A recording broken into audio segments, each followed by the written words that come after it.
So hi, I'm Fiona from Real Productive Health, a campaign focusing on improving access to reproductive healthcare resources, specifically emergency contraception. So let me say that I think it's fantastic that we're still here 105 years later, continuing to mark International Women's Day on the streets, continuing to fight for women's rights. Because we need to be on the streets. We have so much to be angry about. In terms of reproductive health, why do we not have full control over our reproductive choices? We need to look at the full spectrum in this regard, including contraception. Indeed, why is contraception something women still feel embarrassed about? Why is it so expensive? Why do pharmacists still hold the moral right to refuse women contraception? Why are women's decisions so often in other people's hands? Why do private profit and political manoeuvring so often come before women's health?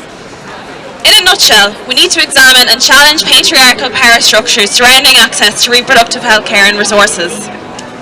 We need to ask, what impedes us from accessing what we need regarding our reproductive health? Who impedes us?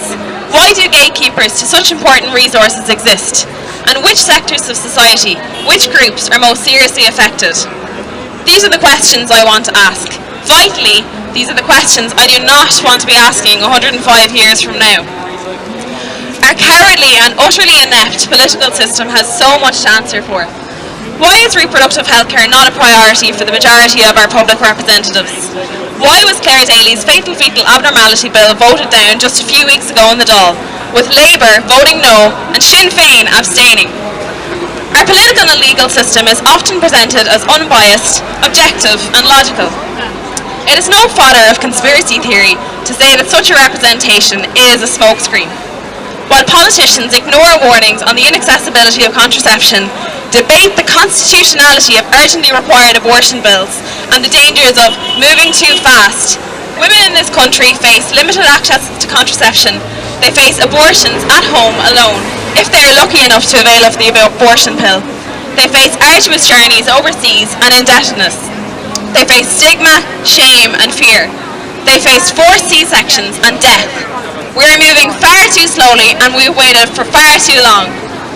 Because despite what Joan Burton says, we do have an appetite for change, and not just those of us standing here today. Over half of people surveyed in September 2014 want to hold a referendum to repeal the 8th Amendment, which, as we said before, equates the life of a woman with the life of a fetus. This should be our focus, to repeal an archaic, horrifically unjust amendment, which means that those of us who access abortion in Ireland today technically face up to 14 years in jail, longer than the average sentence for rape. It is thus the responsibility of those of us involved in truly progressive campaigns to learn from each other, collaborate with each other, and stand together as women involved in a common struggle for reproductive justice and women's rights. As women, we have the knowledge. As women, we have the experience. And as women, we have the anger, we have the power. Let's use it. Because in the words of James Connolly, a great feminist, none are so fitted to break the chains as those who wear them. None are so well equipped to decide what is a fetter. Thanks very much. Happy International Women's Day.